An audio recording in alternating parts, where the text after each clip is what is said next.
Hello, my friends, and welcome to the Godfather Chronicles podcast. My name is Miguel Garcia, and I am your host. If you find value on the podcast, share it with your family and friends, and make sure you give us a rating. You can follow me on Instagram at MAGPatriot or Facebook Miguel Godfather, or you could email me your questions or comments at miguel@godfatherchronicles.com. This podcast is sponsored by naturalchoicecompany.com. Unlock your health. Please go visit that website. They got pretty cool products. So my friends, this is episode 24. This is part 8 of the Godfather Success Essential series. And this is Be Coachable. On episode 7 of the Success Essentials, I asked you to pick a role model for your life, for business, and for your spiritual life. So on this particular episode, we're going to talk about, once you pick your role model, what is it that you do? What are your duties towards that mentor or your role model? So once you pick your mentor, you have to be coachable.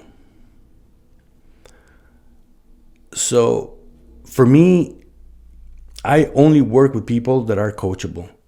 As a matter of fact, when I hire people, I look at two things. One is that we have a match on our core values. That is imperative. And the second trait I look for is someone that is willing to learn, somebody that is coachable. I don't want a know-it-all person. I want somebody who's going to be able to allow me to form them to the person I need. A while back, I happened to hire somebody that was sort of close to me, and I couldn't teach him shit. He knew everything. He knew even stuff that he's never seen before. He knew how to do it. And it was the most frustrating thing. And this person is extremely smart, hardworking. But every time you said, hey, well, what about this? Can you, oh yeah, I know how to do it. I've done it before. Or I've seen it done. Or this, and he wouldn't let me talk. And it was the most frustrating episode in my professional life, I think. Obviously, that person doesn't work here anymore. But that's just to tell you how important it is for someone to be coachable. So to be coachable, first of all, you have to be humble. Humble and hungry. Humble, you have to be willing to admit that you have certain weaknesses, that you don't know everything. Right? That you have to show your willingness to improve, your willingness to grow. And if you are not a humble person, you will resist that. You will resist the coaching. And it'll be a waste of time. You also have to realize that you could grow a lot faster if you have a mentor and if you're coachable. Because there's a lot of challenges and changes and hardships that you will avoid if you're coachable, if you are willing to listen, if you're willing to learn. There's one of my favorite proverbs is 13:20. It says it all. He who walks with wise men will be wise, but the companion of fools will suffer harm.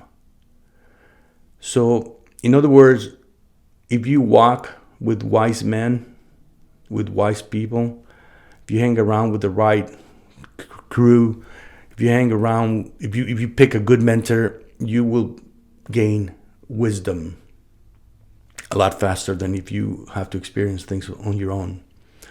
So take this serious. There's a lot of folks that I used to do calls with a lot of people, and out of all the people that I talked to, I want to say maybe 3 were coachable. 3 would come back and say, hey, check this out, man. I executed here, here, and here.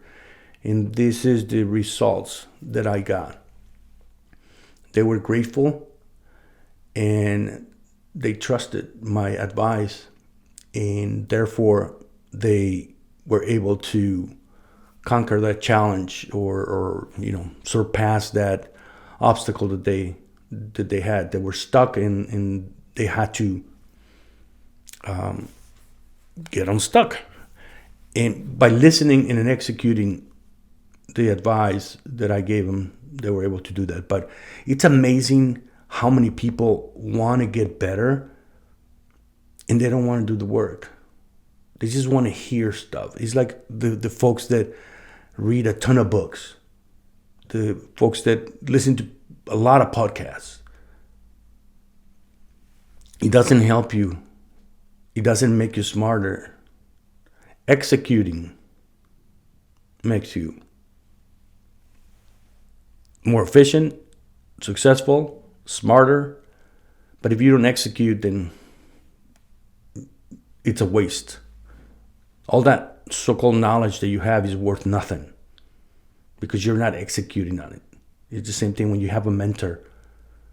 If he's telling you things and you're not executing, then it's a waste of time.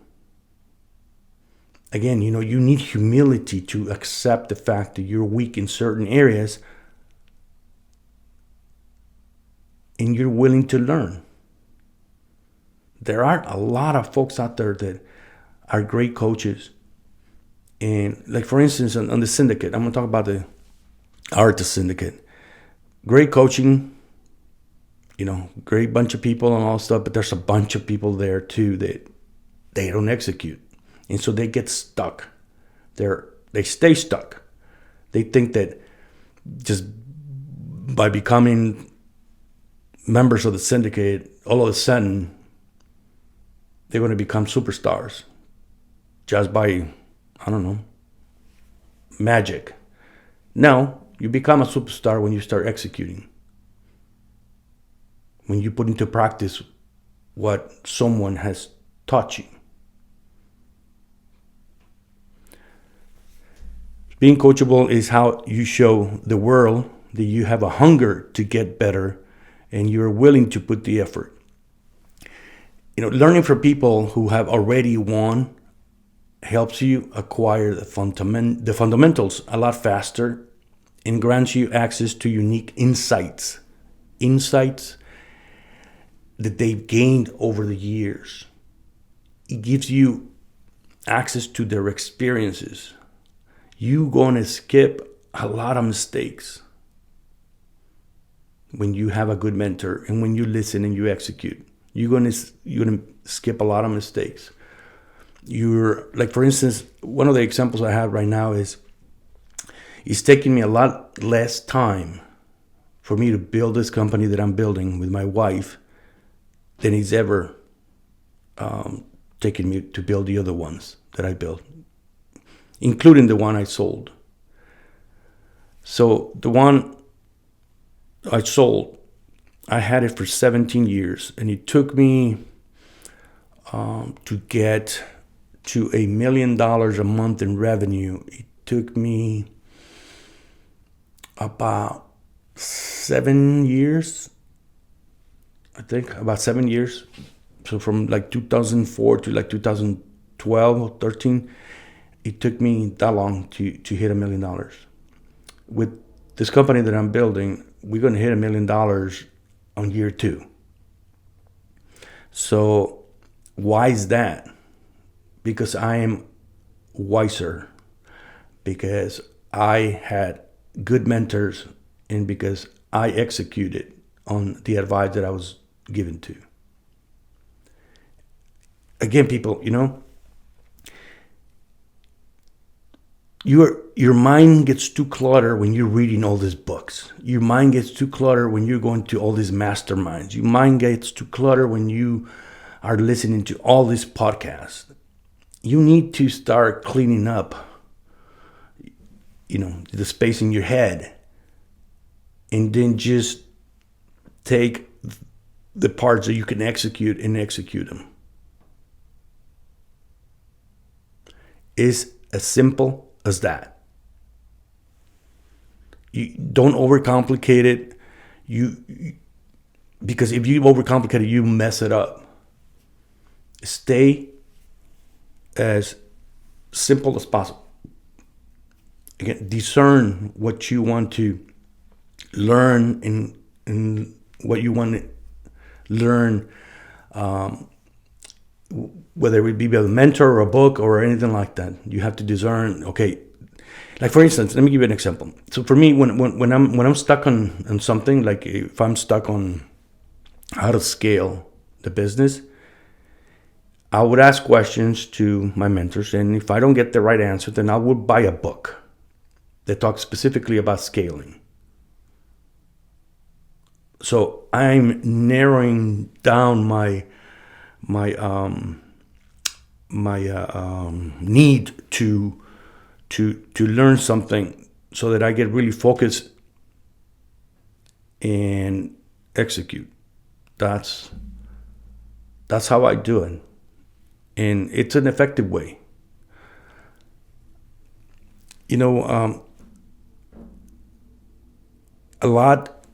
A huge part of success or failure, it's on us as individuals, right? Because the effective leaders are more like coachings. They have a coaching style of when they teach you something, it's a coaching style. My wife and I have a parenting style, and it's coaching. So we're going to talk to our kids, our children, as if, we're their little league coach or whatever, their soccer coach, football coach, and go, hey, what you're doing right here is not right. So because you're doing this or that or whatever, you could fix this, and you're going to win. So we teach them, we coach them the way, it's a non-threatening way. It's more like, hey, you want to improve? Just do this, this, and that. So effective leaders are like coaches, and they prefer to work with people that want to be coached. That makes sense, right? So I personally, the people that I talk to, there's some people that I don't want to talk to anymore because they're not coachable, because they're wasting my time and they're wasting their time. And that's a huge thing for me. I'm willing to help, but if you don't freaking listen and you don't execute, then you're insulting me. And it's the same thing with the other coaches. They're the same way. There's some people that will take your money and coach you, and you don't do squat and they still coach you. I'm not like that. I will push you. I will make sure that you're going to win. But you have to be coachable. You have to execute. You have to be humble and realize that you need the help. And you got to look at your mentors as coaches. You also need to be vulnerable, because you need to expose your weaknesses and allow your mentors or your mentor to help you fix them. It's like going to the doctor with this ailment and you don't tell them all the symptoms, and you expect the doctor to make the right call. You have to be vulnerable. You have to expose your weaknesses. You have to be sincere and honest with your mentor so that they could work on your issues. You have to allow your coach or your mentor to push you, to challenge you, to stretch you so you can grow. Pressure and challenges are not bad things. They are good things because they force you to dig deeper and respond with strength. Again, pressure and challenges don't take them as a negative. When you're being challenged by your mentors or your coaches, take them as a gift. Like my brother Marcus Aurelius, it's adversity. It's a gift. Ask yourself, what is the lesson that I'm being taught by being in the midst of this challenge? What lessons am I learning?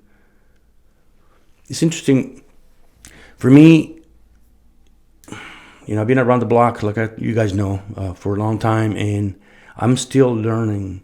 And when adversity hits, or when I have a challenge or whatever, my first reaction is like, okay, I wonder what God wants to teach me. So it's not a negative. I'm just like curious.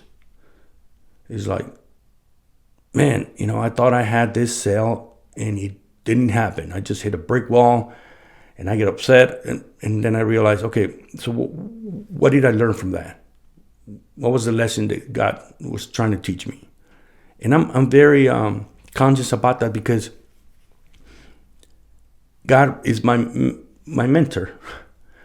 He wants me to grow, so he's going to challenge me. You can't grow if you don't get challenged, guys. You can't have an easy life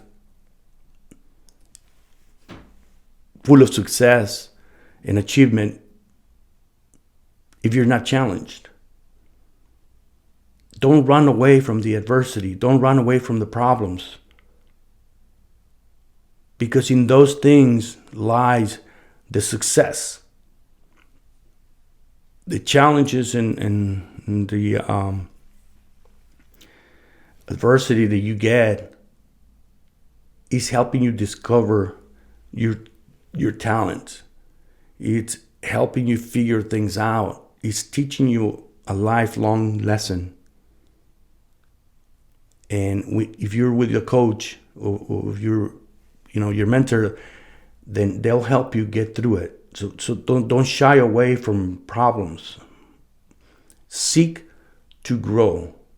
And when you're seeking to grow as a human in every aspect of your life, in your relationship, at work, on business, and whatever else, when you seek to grow, you're going to have challenges, but you're going to look at them from a positive perspective, not a negative.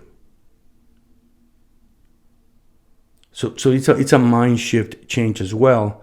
You have to look at challenges and adversity as an opportunity for you to grow, not as a curse or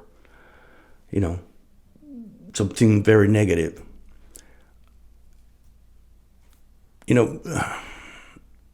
Sometimes I get frustrated because I'm having flashbacks of conversations that I had with people, and I look at folks and I'm like, if you only freaking listen to this, if you only let me help you, you're almost there. You're almost there. If you just let me help you, if you listen, if you apply,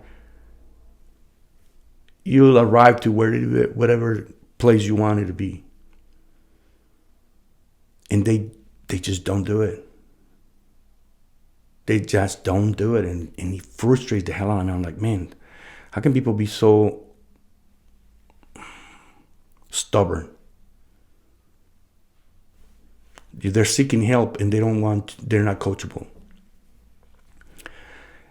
I had a mentor. I was, I lived in Chicago for a long time, and so pretty aggressive temperament in business and life and everything else. And then I moved to Kansas, and my boss had a very, very mild manner and an excellent coaching style.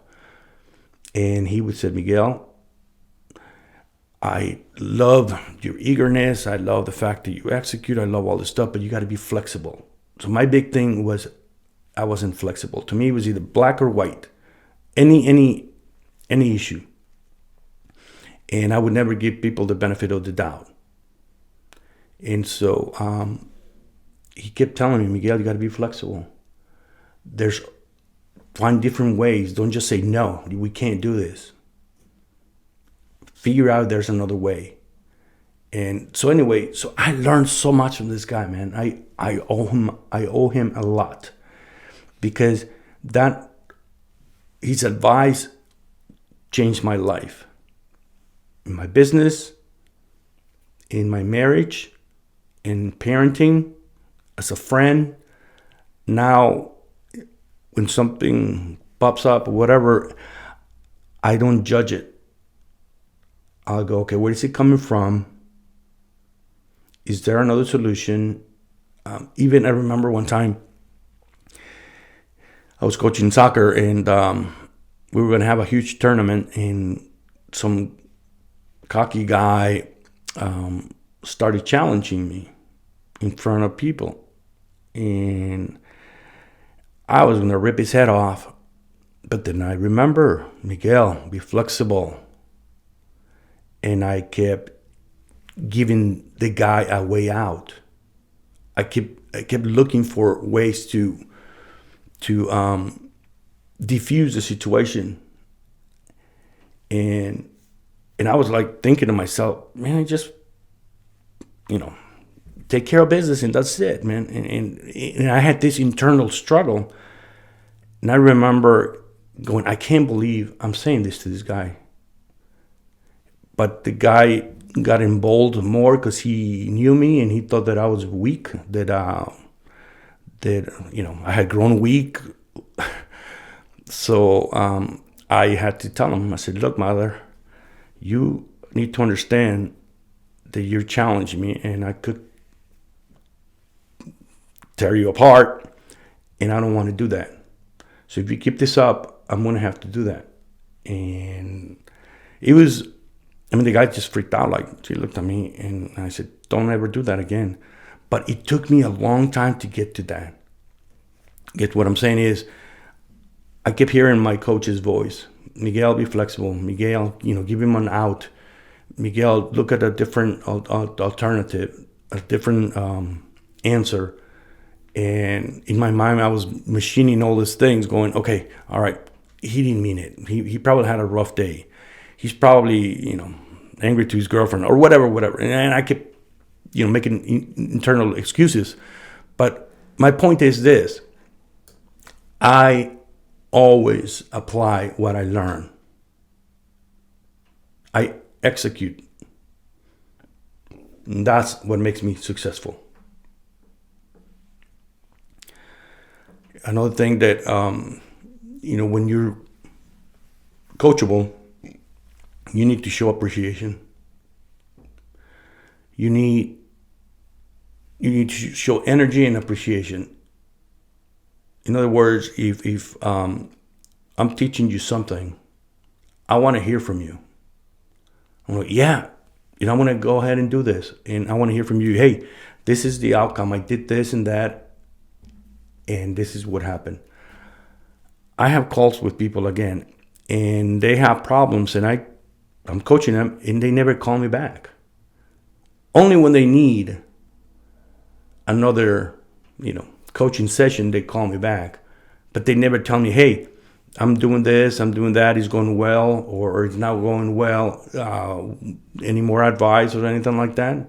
I'm open for that, but they don't show any appreciation. They don't put any energy into the things. And so what happens is, I just give up on them. Because, again, they're not coachable. Do you have to come back and go, hey, that idea that you gave me or that advice that you gave me, this is how I took it to the next level. You have to do something with what you've been given. And report back. Because that would tell us, your mentors will tell us, hey, he's going down the right direction. Or we could go, oh, he's taking it too far. We got to reel it back in or whatever. So stay in touch with your coach, with your mentor. Be humble. Be appreciative of the advice that you're getting, and execute. Now, is that complicated, guys? No, it's not, right? Being coachable, it's going to open a lot of doors for you. Being coachable is going to save you a lot of time, a lot of energy, a lot of grief, a lot of mistakes. Being coachable is worth it. And you're not too young or too old to be coachable, because we're always learning. So my advice to you guys, love you very much. Be coachable, be grateful, be humble, execute. If you found value on the podcast, share it with your family and friends, and make sure you rate it. So I want to end this podcast with words of encouragement. You find your mentor, be coachable. That's how you honor them. Take care. God bless. Bye.